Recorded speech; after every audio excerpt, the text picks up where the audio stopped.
Cruella de Vil. As the song says, if she doesn't scare you, then no evil thing will. She's lavish, haughty, and her love for fur knows no bounds. A perfect mix for a more modern and sophisticated Disney villain. Cruella was single-handedly designed and animated by a very prolific Disney animator, who has already been covered once before on his work on a different Disney villain.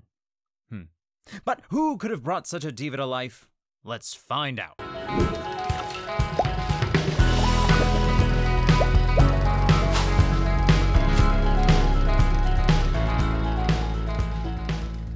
Marc Davis was born in Bakersfield, California, and grew up constantly drawing. After high school, he enrolled in the Kansas City Art Institute, followed by the California School of Fine Arts in San Francisco, and the Otis Art Institute in Los Angeles. While studying, Marc spent hours at the zoo drawing animals, which became one of his specialties. My own ambitions, I suppose, when I was an art student was to outpaint Michelangelo and do another Sistine Chapel, you know. Well, they weren't buying many of those when I was right out of art school. But here was this cartoon business, and Walt Disney was advertising that he wanted artists. Then about maybe 6 months or so later, I came down to Los Angeles. And everybody said, well, why don't you go out and see Walt Disney? You know, he's hiring artists. So I did, and I was hired. And this was very fortunate that Walt Disney was just beginning to build his staff and studio to do feature films. Marc joined Disney in 1935 as an apprentice animator on Snow White and the Seven Dwarfs, where he worked with Grim Natwick on the title character, Sneezy. Sorry, I'm being informed that wasn't the title character. I meant... Snow White? Yeah, that sounds right. Marc's draftsmanship and affinity with animals impressed Walt, and so when Snow White wrapped, he was moved on to story sketch and character design on Bambi. One of the reasons that I came to the studio was that I was more or less expert in the drawing of animals. This is something that's just been a fascination with me. I'd spent a great deal of time in zoos drawing. Matter of fact, sometimes I spent more time in zoos than animals, but what I tried to put in animals was to give them a bony structure, an anatomy within themselves. And I feel that all animated characters have some kind of a basic anatomy. And I think I brought some things into the studio that were a little different than anybody else. And in fact, he was able to push the designs of the animals beyond that of simple anatomically correct drawings of deer. And he was able to really put human expressions and human attitudes onto a deer body. So that was really a breakthrough. When Marc Davis was working on the designs, he studied expressions, particularly in babies, and applied some of that knowledge to the designs of the animals. I was going through a book on child psychology, and these are all based, every face is based on the expression of human babies interpreted into the head of a young deer. Marc was also responsible for whole story sequences, most notably the Twitter-pated sequence at the end of the film. I did in story with George Stallings the love sequence where the skunk falls in love.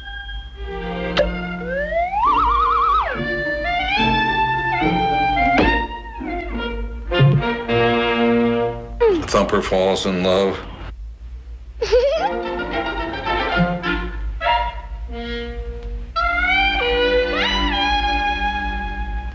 Hello.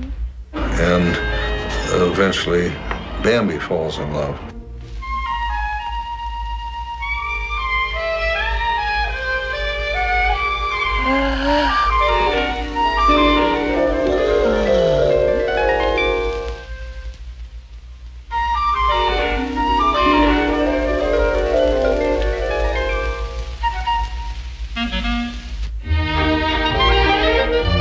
I worked on the story for 3 years, and then Walt liked my drawing sufficiently that he said he wanted to see my drawings on the screen and to make an animator out of him.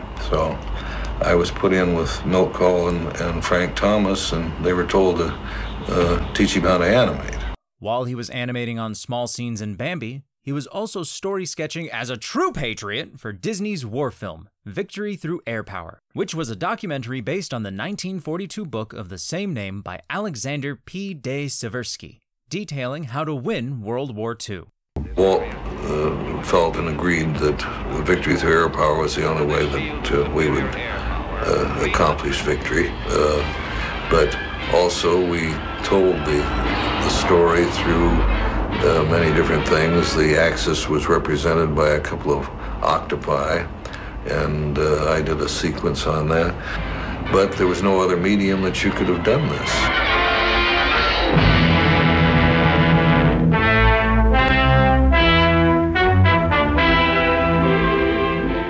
A print of the film was sent to Winston Churchill and Franklin D. Roosevelt, and may have influenced their decision to use long-range bombing. Victory Through Air Power was also the first true educational film that Disney produced and led the way for many more to come. Mark's first film he fully animated was Song of the South. Mark helped design and was directing animator for Brer Rabbit, Bear, and Fox. You know, these were personalities that Uncle Remus told about, and he told about them as if they were people. But they happened to be a fox, they happened to be a rabbit, and they happened to be a bear. They all stood on their hind legs like humans.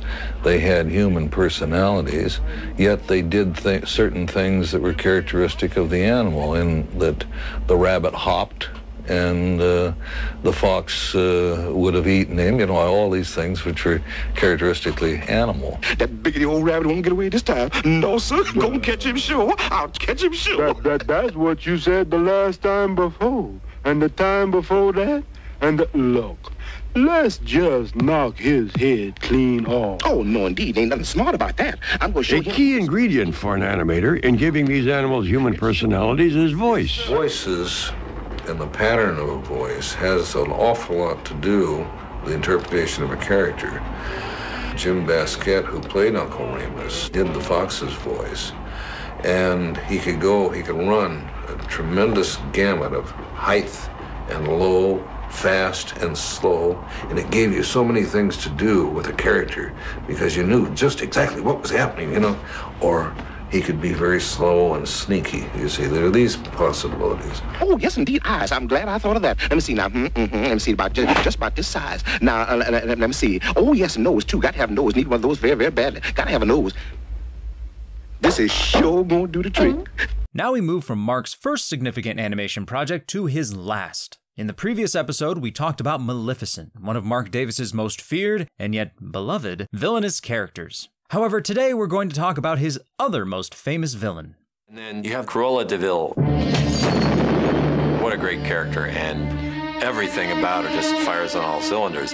Marc Davis's genius at drawing Cruella de Vil. Police are everywhere. I want the job done tonight.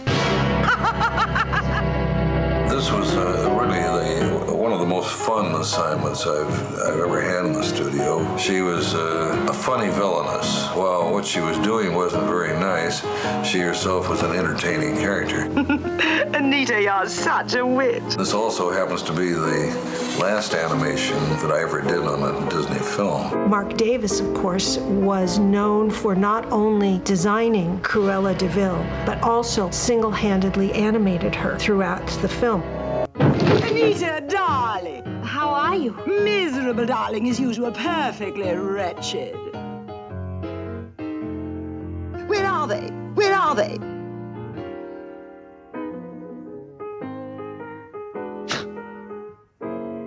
For heaven's sakes, where are they? Cruella was comparatively simple, Marc Davis has said.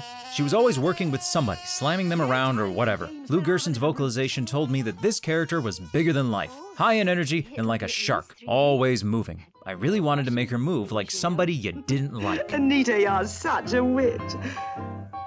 Here, dog. Here. Here, dog. Cruella, isn't that a new fur coat? My only true love, darling. I live for furs. I worship furs. Grayson Ponte writes, she's very effective because she's caricatured, over the top, and has a great balance of being threatening but not terrifying to the point she's not entertaining. My personal favorite scene Mark did of her is the one where she forcefully grabs the beer bottle from Jasper's hand and throws it into the fireplace.